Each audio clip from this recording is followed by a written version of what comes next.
Olha só, tá acontecendo uma mudança gigantesca no mundo da inteligência artificial, viu? E ela vai muito, mas muito além daqueles chatbots com que a gente já se acostumou. O que está em jogo aqui é, na verdade, uma nova revolução industrial.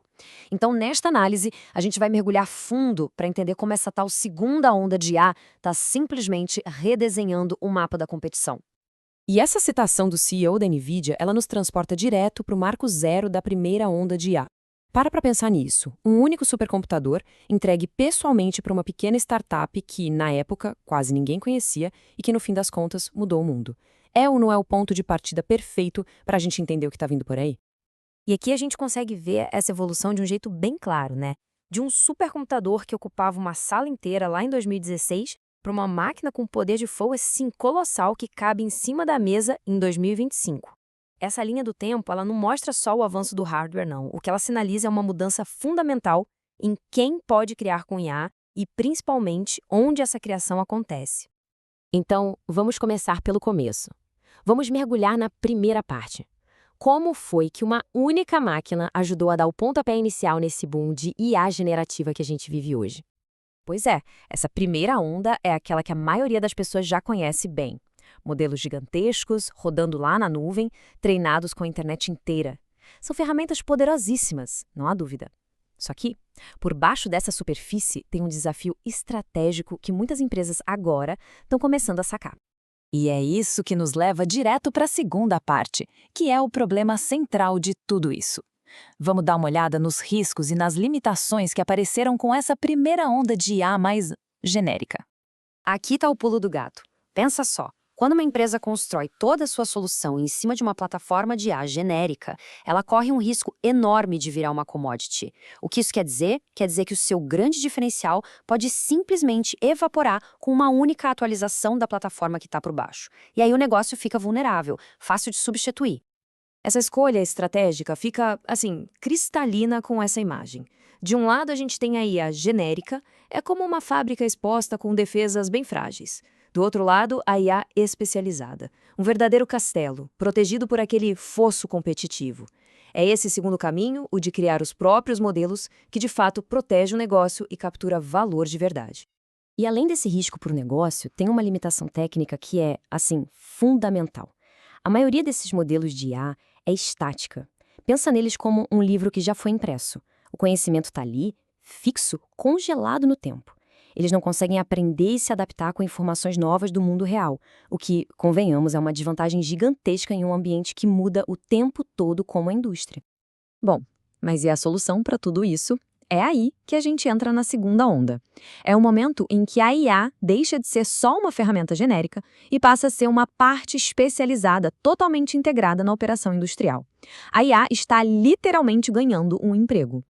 E um dos exemplos mais poderosos dessa nova onda é o chamado gêmeo digital. E olha, não é só uma simulação 3D, não.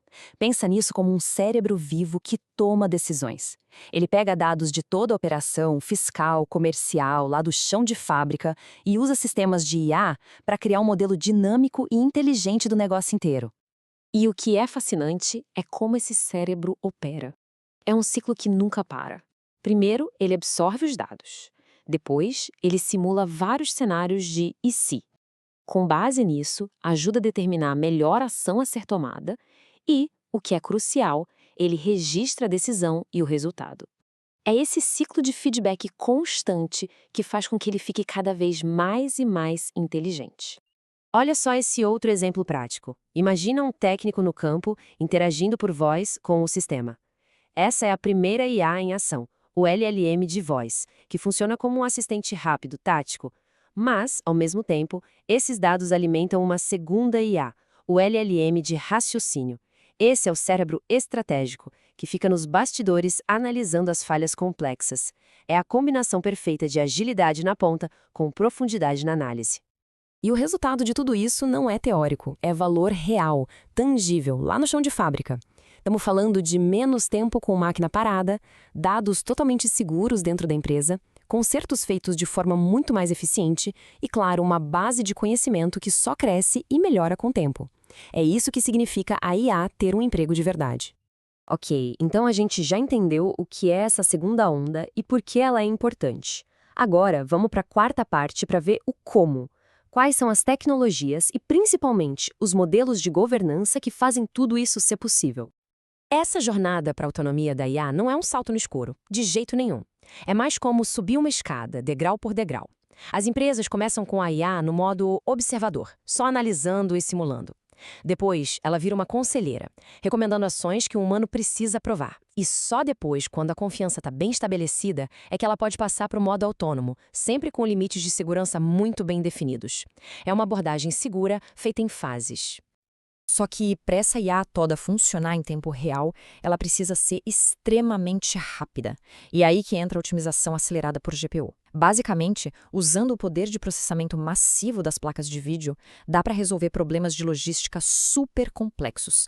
Coisas que levariam horas em CPUs normais, em questão de segundos. É uma mudança brutal. E os números aqui são de cair o queixo. Dá uma olhada na primeira linha.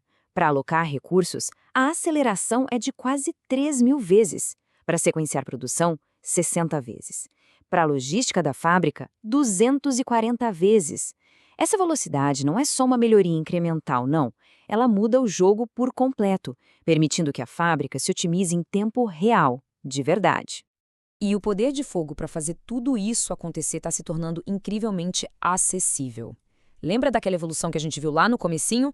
Então, 1 petaflop de desempenho de IA. Esse número aí pertencia a supercomputadores de data centers gigantes. Agora, cabe em cima de uma mesa. E com essa potência toda disponível na mesa, as equipes de desenvolvimento podem criar localmente aquelas soluções especializadas que a gente falou. Dá para fazer o ajuste fino de modelos gigantes, criar agentes de IA super complexos e construir a próxima geração de automação industrial. E o melhor, tudo isso de forma segura, dentro de casa. Beleza. Para fechar, vamos amarrar todas essas pontas. Como é que tudo isso, na prática, se transforma numa vantagem competitiva que seja real e, mais importante, duradoura? Essa frase resume a essência da segunda onda perfeitamente. A grande vantagem competitiva não vem de usar a IA dos outros, mas de se tornar um criador de IA. A virada de chave é transformar modelos genéricos em ativos intelectuais que são só seus. Então, o ponto crucial é exatamente este. A primeira onda foi sobre ter acesso à IA. A segunda onda é sobre ser dono da IA.